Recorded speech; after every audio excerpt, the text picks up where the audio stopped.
1기 신도시인 경기도 고양시 일산엔 3기 신도시 계획을 비판하는 현수막들이 빼곡합니다. 파주 운정 신도시, 인천 검단 신도시 등도 마찬가지입니다. 정부가 7일 고양 창릉과 부천 대장 일대를 3기 신도시로 추가키로 한 것에 대한 반발입니다. 고양 창릉엔 3만 8천 가구, 부천 대장엔 2만 가구 등 총 5만 8천여 가구의 신도시가 조성됩니다. 3기 신도시 계획에 반발한 일산, 운정, 검단 등의 시민들은 연일 집회를 벌이며 정부를 성토합니다. 일산과 운정 등 1, 2기 신도시도 제대로 완비되지 않았는데 3기 신도시까지 생기면 정책 우선순위에서 밀릴까 걱정입니다. 실제 이런 곳은 일자리가 많지 않아 베드타운 신세를 면치 못하고 있습니다. 교통 인프라도 없어 출퇴근 시간도 만만치 않습니다. 새로운 대규모 택지지구 조성으로 집값이 떨어질까 걱정하는 주민도 많습니다. 모델하우스가 늘어져 있고 인근엔 아파트를 지을 터파기 공사가 한창입니다. 지난 2006년 제2기 신도시로 지정된 인천 검단 신도시 지역입니다. 지난해부터 분양이 시작됐고 오는 2022년부터 입주가 시작됩니다. 하지만 인근 10km 거리에 제3기 신도시가 지정됐다는 소식에 주민들은 망연자실 상태입니다.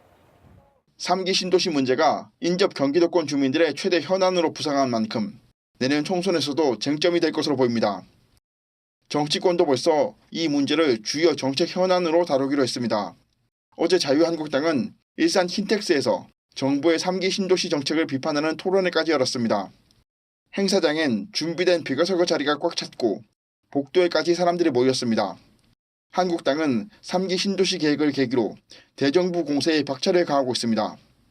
근데 그 디테일을 챙기려면 가장 중요한 것은 주민들의 목소리, 주민들이 무엇을 원하는지를 보고 들어야 되는데 과연 그러한 것을 하느냐, 졸속으로 행정을 하고 있습니다. 1, 2기 신도시를 이렇게 죽이면서 3기 신도시 하는 것이 과연 도움이 되겠느냐입니다. 교통도 그렇고 생활 인프라도 그렇고 지금 나아진 것이 없습니다. 앞서 한국당 황교안 대표도 24일 민생 대장정 마지막 일정으로 경기도 수원시 광교 신도시를 찾았습니다. 이곳은 1기 신도시지만 교통 인프라가 확보되지 않아 매일 출퇴근 전쟁이 벌어집니다. 황 대표는 정부의 졸속 부동산 정책에 날을 세웠습니다. 한국당은 앞으로 3기 신도시 계획은 물론 서울 집값 낮추기와 인구 분산의 방점이 찍힌 부동산 정책을 전면 수정해야 한다고 주장할 계획입니다. 3기 신도시 계획에 반발하는 건 한국당만이 아닙니다.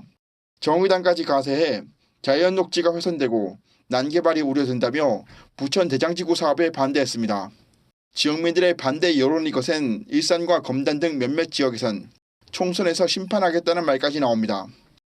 근데 지금 1, 2기에 대해서 교통대책도 하나도 없이 정부를 믿고 들어온 주민들에 대한 교통대책이 없는 상태에서 3기를 만들어서 교통지옥에 살게 하겠다는 거는 진짜 잘못된 거라고 생각합니다.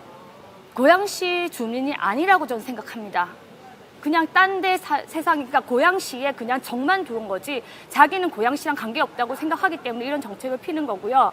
지금 얘기가 이건 확실한 그건 아니지만 비례대표를 나간다는 설도 있고 총리설도 있고 여러 가지 설이 있습니다. 그리고 김현미 장관님은 저희한테 버림을 받으셨다고 저는 생각합니다.